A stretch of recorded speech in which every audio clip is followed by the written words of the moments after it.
Hello everybody, welcome to my channel. This is Professor Ivneet. So today I am going to teach you auction sale और sale by auction. ये business law का एक topic है और important topic है. इससे पहले भी मैंने बिजनेस लॉ के टॉपिक्स के ऊपर वीडियोस बनाई हैं.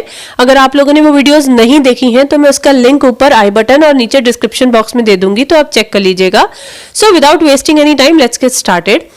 ऑक्शन को हम हिंदी में क्या बोलते हैं? ऑक्शन का हिंदी में मतलब होता है नीलामी. आप लोगों ने मूवीज में देखा होगा, जैसे कोई घर नीलाम हो रहा होता है तो उसमें क्या होता है, बहुत सारे लोग आते हैं जो बोली लगाते हैं और सामने एक पर्सन खड़ा होता है जिसके हाथ में हैमर होता है.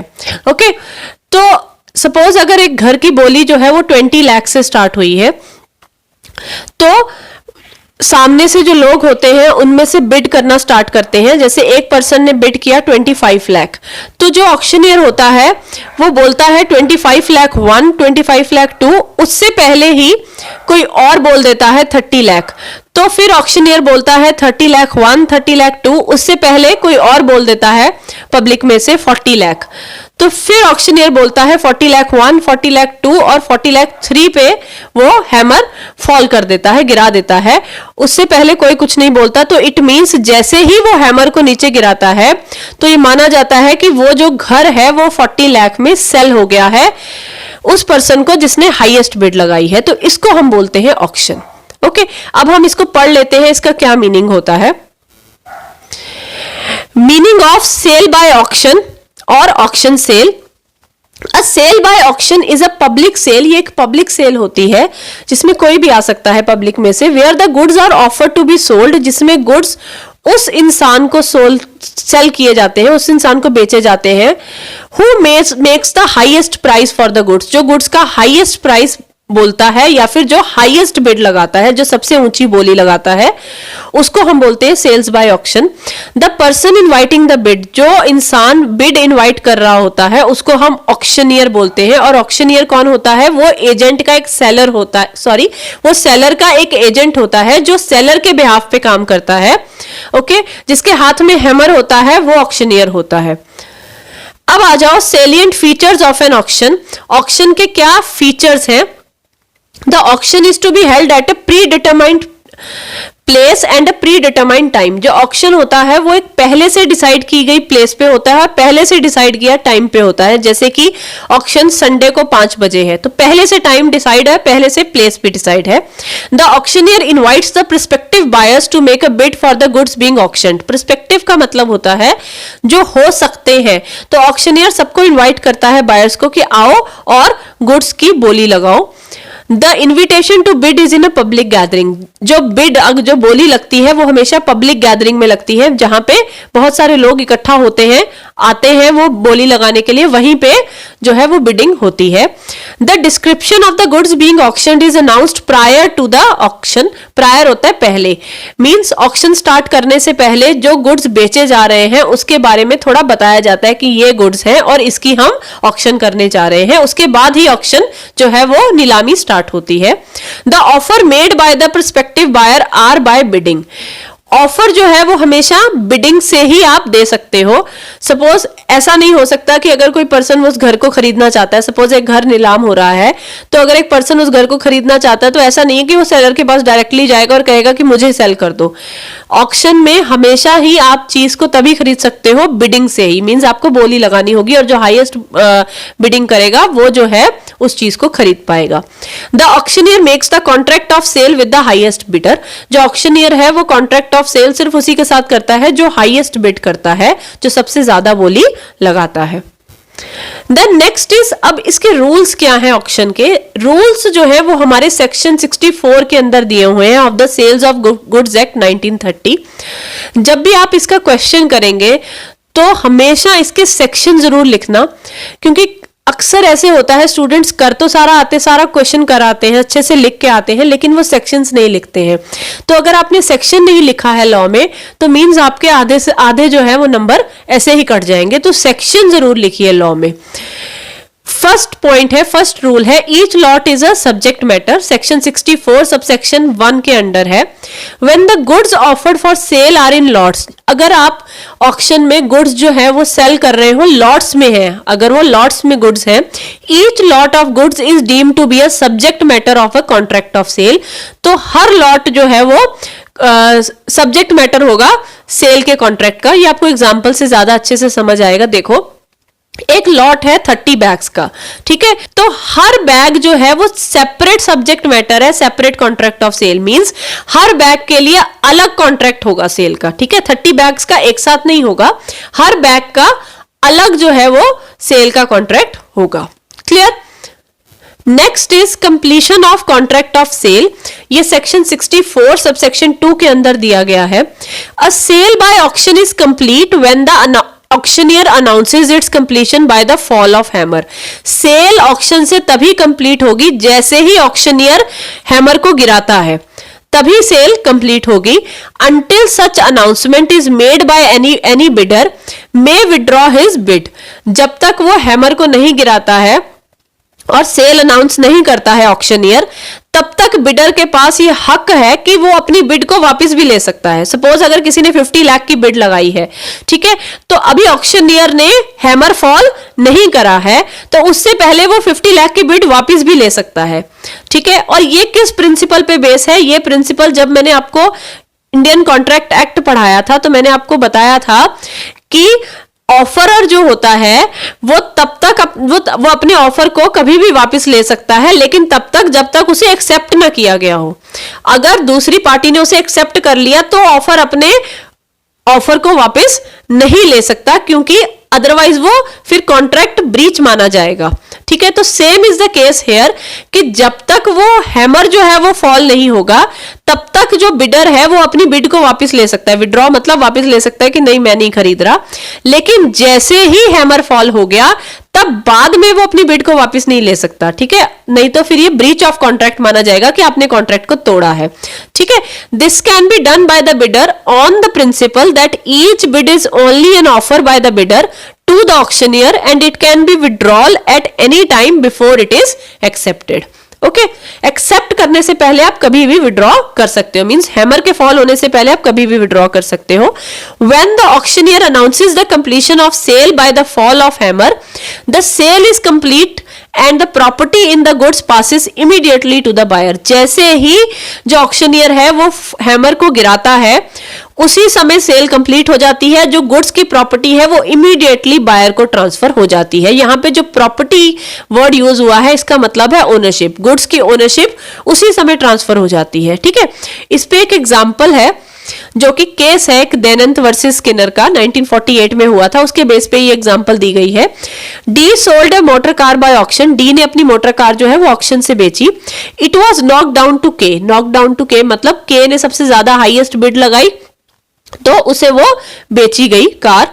Who was only allowed to take it away, K को सिर्फ तभी हक था उस गाड़ी को लेके जाने का अगर वो चेक देगा और एक एग्रीमेंट साइन करेगा जिसमें ये लिखा होगा कि ओनरशिप तब तक पास नहीं होगी जब तक चेक क्लियर नहीं होगा। Okay, the cheque was not clear, cheque clear नहीं हुआ। मीनवाइल अब के को नहीं पता मेरा चेक क्लियर नहीं हुआ, के ने क्या करा, वही कार एस को बेच दिया आगे, ठीक है, उसने आगे उस चीज को बेच दिया। अब कोर्ट में गया ये case, it was held that the property passed on the fall of hammer. ये कोर्ट में डिसाइड किया गया कि जैसे ही हैमर फॉल हुआ उसी समय के को जो है वो प्रॉपर्टी पास हो गई, मींस वो उसका ओनर बन गया उस कार का। अब S had a good title to the car, तो उसने आगे एस को बेची है तो एस को जो टाइटल मिलेगा, टाइटल का यहां पे भी मतलब ओनरशिप है, तो एस को जो टाइटल मिलेगा, जो ओनरशिप मिलेगी वो बिल्कुल सही मिलेगी। बोथ द सेल एंड सब सेल आर वैलिड, सेल जो है वो भी वैलिड है और सब सेल भी वैलिड है। अब सेल क्या है, जब डी ने के को बेचा वो सेल थी, सब सेल मतलब जब के ने आगे एस को बेचा वो सब सेल है, तो दोनों वैलिड है, ठीक है। क्यों, कोर्ट ने ये डिसाइड किया कि जैसे ही हैमर फॉल हुआ उसी समय के को जो है वो ओनरशिप ट्रांसफर हो गई, उसका एग्रीमेंट से इस चीज से कोई लेना देना नहीं है। Okay, next is reservation of right to bid, ये सेक्शन 64 सबसेक्शन 3 के अंडर दिया गया है। A right to bid may be reserved expressly by or any agent on the behalf of the seller. अब देखो, सेलर के पास एक हक होता है, एक राइट होता है कि वो अपनी बिड को रिजर्व कर सकता है. अब इस रिजर्व का मतलब क्या है? मींस वो ये अपने हक को रिजर्व कर सकता है कि वो भी बिड करेगा. मींस जब बिडिंग स्टार्ट होगी, जब बोली लगनी स्टार्ट होगी, तो या तो वो भी बोली लगा सकता है या फिर उसका एजेंट भी बोली लगा सकता है. तो वो अपने इस राइट को रिजर्व कर सकता है अगर वो चाहे. ये जरूरी नहीं है वो हमेशा बोली लगाएगा, लेकिन उसके पास ये हक है कि वो अपने इस राइट को रिजर्व कर सकता है कि मैं भी बोली लगाऊंगा या फिर मेरे बिहाफ पे मेरा एजेंट बोली लगाएगा. Where a right to bid is so reserved, the seller और any other person on his behalf में बिड एट द ऑक्शन. जब अपने इस राइट को वो रिजर्व कर लेगा तो सेलर के पास ये हक आ जाएगा कि वो खुद भी बोली लगा सकता है या फिर उसका एजेंट उसके बिहाफ पे बोली लगा सकता है. Okay, next is where the sale is not notified by the seller. अभी हमने क्या पढ़ा था सेक्शन 64 सबसेक्शन 3 में कि सेलर के पास एक राइट होता है कि वो अपनी उसको रिजर्व कर सकता है, उस राइट को अपने रिजर्व कर सकता है कि वो भी बोली लगा सकता है. अब क्या है, 64 सबसेक्शन 4 बोलता है कि अगर सेलर जो है अपने उस राइट को रिजर्व कर रहा है तो उसको सबको ये पहले से बताना होगा कि मैं भी बोली लगा रहा हूं या फिर मेरे बिहाफ पे मेरा एजेंट बोली लगा रहा है. उसे सबसे पहले सबको ऑक्शन स्टार्ट होने से पहले नोटिफाई करना पड़ेगा, बताना पड़ेगा. ठीक है, अगर वो ये चीज नहीं करता है, मींस वो अगर वो नोटिफाई नहीं करता है, सेलर किसी को नहीं बताता, वो खुद भी बैठ जाता है या फिर वो खुद नहीं बैठता है, अपना एजेंट बैठा देता है और किसी को नहीं पता, ठीक है, और उसने कोई नोटिफाई नहीं करा, तो उस केस में क्या होगा? In a case where the sale is not notified to be subject to a right to bid by the seller, अगर उसने नोटिफाई नहीं करा है और any person nominated by him, या फिर कोई भी बंदा जो कि उसका एजेंट के बिहाफ पे काम कर रहा है, it will be deemed to be a fraudulent act. तब ये फ्रॉडुलेंट एक्ट माना जाएगा, ये फ्रॉड माना जाएगा इफ द सेलर या फिर उसका नॉमिनी जो है वो ऑक्शन में बिड करेगा. ठीक है, अब इस पॉइंट का क्या मतलब है कि सेलर के पास हक होता है कि वो अपने एक राइट को वो रिजर्व कर सकता है कि भाई मैं भी बोली लगाऊंगा या फिर मेरा कोई एजेंट बोली लगाएगा. उसके पास ये राइट होता है, वो उसे रिजर्व कर सकता है. ये जरूरी नहीं वो हमेशा रिजर्व करे. अगर वो रिजर्व करता है तो उसका ये फर्ज बनता है कि वो रिजर्व करने से पहले सबको बताए कि हाँ भाई मैंने भी रिजर्व कर रखा है अपना राइट और मैं बोली लगाऊंगा या फिर मेरा एजेंट बोली लगाएगा, तो उसे सबको बताना है. इन केस अगर वो नहीं बताता है तो वो एक फ्रॉड माना जाएगा अगर वो ऐसा करता है. Okay, next is reserved price. Reserved price ये सेक्शन 64 सबसेक्शन 5 के अंडर दिया गया है. An announcement may be made before the auction about the reserved और the upset price of the goods. अब आपने ये भी चीज मूवीज में देखी होगी, जैसे एक घर नीलाम हो रहा है तो बोला जाता है कि इसकी नीलामी 20 लाख से स्टार्ट होगी. तो इट मीन्स जो 20 लाख है वो सेलर के पास एक और राइट होता है कि वो अपने गुड्स को एक मिनिमम प्राइस सेट कर सकता है कि इसकी बोली इसी से स्टार्ट होगी. मीन्स 0 से स्टार्ट होगी, इतने पैसों से स्टार्ट होगी. और ये सेलर क्यों करता है? ये सेलर इसलिए करता है ताकि उसे बहुत ज्यादा लॉस ना हो. ठीक है, ताकि उसे बहुत कम लॉस हो, तो वो एक मिनिमम प्राइस सेट कर लेता है गुड्स का कि जो भी बोली लगेगी इसके ऊपर ही लगेगी, इसके नीचे मैं सेल को एक्सेप्ट नहीं करूंगा. तो वो जो मिनिमम प्राइस होता है उसको हम रिजर्व प्राइस बोलते हैं या फिर अपसेट प्राइस भी बोलते हैं. ठीक है, और ये पहले से ही डिसाइड होता है, पहले से ही सेलर इसे डिसाइड कर लेता है.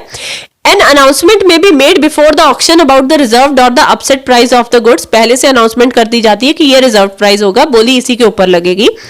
This implies that the seller to safeguard himself, वो अपने आप को बचाने के लिए from the possible loss, specifies a minimum price for the goods. If the bids are below the reserved price, the auctioneer is not bound to accept any bid or sell the goods. अगर वैसे तो ऐसा कभी होता नहीं है कि reserve price से नीचे बिड लगे, लेकिन अगर कोई पर्सन जो है उसकी बिड रिजर्व प्राइस से नीचे लगाता है तो ऑक्शनियर इस चीज के लिए बाउंड नहीं है, मतलब लीगली बाउंड नहीं है कि वो अपनी चीज को उसको बेचे. ठीक है, क्योंकि उसने पहले से एक रिजर्व प्राइस सेट कर रखा है.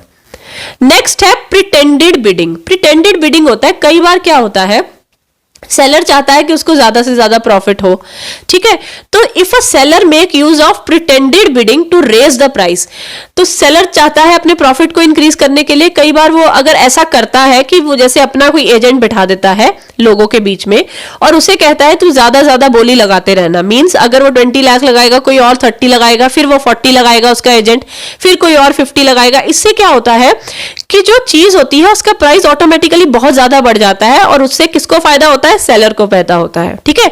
तो अगर सेलर प्रिटेंडेड बिडिंग करता है, इसको हम प्रिटेंडेड बिडिंग कहते हैं, जिसका मकसद होता है प्राइस को बढ़ाना, ठीक है, जितना बढ़ सके। तो अगर सेलर प्रिटेंडेड बिडिंग करता है प्राइस को बढ़ाने के लिए, तो जो बायर है, जो चीज खरीदता है, ठीक है, बिडिंग से जिसने हाईएस्ट बिड करा, अगर वो चीज खरीदता है और उसे पता लग जाता है कि सेलर ने प्रिटेंडेड बिडिंग की है, मींस जानबूझ के प्राइस को बढ़ाया है अपने ही बंदे को बिडिंग में बिठा के, तो उस केस में जो बायर होता है उसके पास हक होता है कि वो कॉन्ट्रैक्ट को रेप्यूडिएट कर सकता है। रेप्यूडिएट का मतलब होता है कैंसिल कर सकता है। The sale becomes voidable at the option of the buyer. जो सेल होती है वो हमारी वॉइडेबल हो जाती है at the option of the buyer, means buyer के पास ऑप्शन होता है, वो कॉन्ट्रैक्ट को वॉइड भी कर सकता है, मींस वो कैंसिल भी कर सकता है, या फिर वो कॉन्ट्रैक्ट को एक्सेप्ट भी कर सकता है। वॉइडेबल का मतलब ही यही होता है कि आप कॉन्ट्रैक्ट को वैलिड भी कर सकते हो और कॉन्ट्रैक्ट को वॉइड भी कर सकते हो, मींस कैंसिल भी कर सकते हो। अब आ जाओ डिफॉल्ट बाय द बिडर। वैसे क्या होता है, जिस बंदे ने हाईएस्ट बिड की होती है वही उस चीज को खरीदता है, ठीक है, और वही उसका ओनर होता है। लेकिन क्या है, the person whose bid is accepted in the auction becomes a party to the contract of sale. जिसकी बिड एक्सेप्ट होती है वो कॉन्ट्रैक्ट ऑफ सेल की पार्टी बन जाता है, मींस उसको चीज बेची जाती है। And is lawfully bound to pay the price he has bidden for the goods, और लॉफुली उसको वो पैसे पे करने होते हैं जितनी की उसने बिड लगाई है। सपोज अगर बिडर डिफॉल्ट कर देता है, डिफॉल्ट मतलब अगर वो पेमेंट नहीं करता, बिडिंग करने के बाद, हाईएस्ट बिड करने के बाद वो पेमेंट नहीं करता, उसमें डिफॉल्ट कर देता है, then he is liable to the auctioneer till such time as the goods are sold. तो वो ऑक्शनियर या फिर जो सेलर है उसको तब तक लाइबल होता है, तब तक जिम्मेदार होता है जब तक वो गुड्स किसी और को ना बेच दिए जाए, ठीक है। अब जब तक वो गुड्स किसी और को ना बेचे जाए, जितना भी लॉस होता है सेलर को या फिर ऑक्शनियर को, तो उस लॉस को सारा कवर अप कौन करेगा? वही बिडर जिसने डिफॉल्ट करा था, क्योंकि उसी की वजह से उसे दोबारा बेचना पड़ रहा है ना उसको गुड्स को, ठीक है। उसने पेमेंट नहीं करी तभी तो वो दूसरे को बेच रहा है, ठीक है। तो जितना भी उसको लॉस होगा दोबारा से सेल करने के लिए किसी और को, तो उस सब की सारी लायबिलिटी, उस सब का सारा क्लेम कौन पे करेगा? वो बिडर ही पे करेगा जिसने हाईएस्ट बिड लगाई थी, ओके। अब आ जाओ implied warranty in the sale by auction. Implied होता है जिस चीज को कहा ना जाए, ये ऑटोमेटिकली मान लिया जाता है। Warranty in the sale of auction, ये चीजें मानी जाती है, ये ऑब्लिगेशन होती है, जिम्मेदारी होती है सेल ऑफ ऑक्शन में। किसकी? ऑक्शनियर की। The auctioneer is deemed to have a lawful right to sales the goods. ये माना जाता है कि ऑक्शनियर जो आगे हैमर लेके ऑक्शन करने के लिए है, वो बंदे के पास पूरा हक है, लॉफुल राइट है गुड्स को बेचने का, ठीक है। He warrants that he does not know any defect in his principal title. यहां पे भी टाइटल का मतलब ओनरशिप है। जब भी लॉ में आपको टाइटल वर्ड मिलेगा उसका मतलब ओनरशिप होगा। तो वो ये वारंटी मतलब एक वारंट करता है कि वो ये मानता है कि जो भी गुड्स वो बेच रहा है ऑक्शनियर, उसमें कोई डिफेक्ट नहीं है, उसकी ओनरशिप में कोई डिफेक्ट नहीं है। इसका मतलब है कि जिस सेलर के वो गुड्स बेच रहा है, वो गुड्स सेलर के अपने हैं, वो सेलर कहीं से चुरा के नहीं लाया, ठीक है। तो ये चीज कहता है कि भाई मुझे इस चीज के डिफेक्ट के बारे में नहीं पता कि इसके टाइटल में डिफेक्ट है, ओके। वो उसकी अपनी चीज है जो सेलर बेच रहा है, उसके टाइटल में कोई डिफेक्ट नहीं है, और अगर है भी तो मुझे नहीं पता। ऑक्शनियर ये इंप्लाई करता है। The buyer is deemed to acquire a good title to the goods after he has paid the bid price. Buyer को गुड ओनरशिप मिल जाती है, ओनरशिप मिल जाती है गुड्स की जैसे ही उसने बिड का प्राइस पे किया। The auctioneer undertakes to give the possession against the price paid into his hands. जैसे ही ऑक्शनियर को पेमेंट मिलती है उसी समय वो गुड्स का पोजेशन ट्रांसफर कर देता है, गुड्स की ओनरशिप जो है वो हाईएस्ट बिडर को ट्रांसफर कर देता है। आई होप आपको ये टॉपिक बिल्कुल क्लियर हो गया होगा। ये बहुत छोटा सा टॉपिक है लेकिन इंपॉर्टेंट क्वेश्चन है, एग्जाम में आ जाता है। तो जैसे जैसे मैंने आपको सेक्शंस के साथ इसको बताया है, अगर आप ऐसे ही इसको एग्जाम में लिख के आएंगे तो आई एम 100% श्योर आप बहुत अच्छे मार्क्स स्कोर कर पाएंगे। सो आई होप आपको बिल्कुल क्लियर हो गया होगा ये टॉपिक। इन केस अगर आपको कोई डाउट है तो आप मुझे कमेंट सेक्शन में लिख सकते हैं। और हाँ, अगर आपको मेरा पढ़ाया हुआ समझ आता है और आप आगे फर्दर भी मुझसे पढ़ना चाहते हैं तो आप मेरी वीडियो को लाइक शेयर कर सकते हैं और मेरे चैनल को सब्सक्राइब कर सकते हैं। So thank you.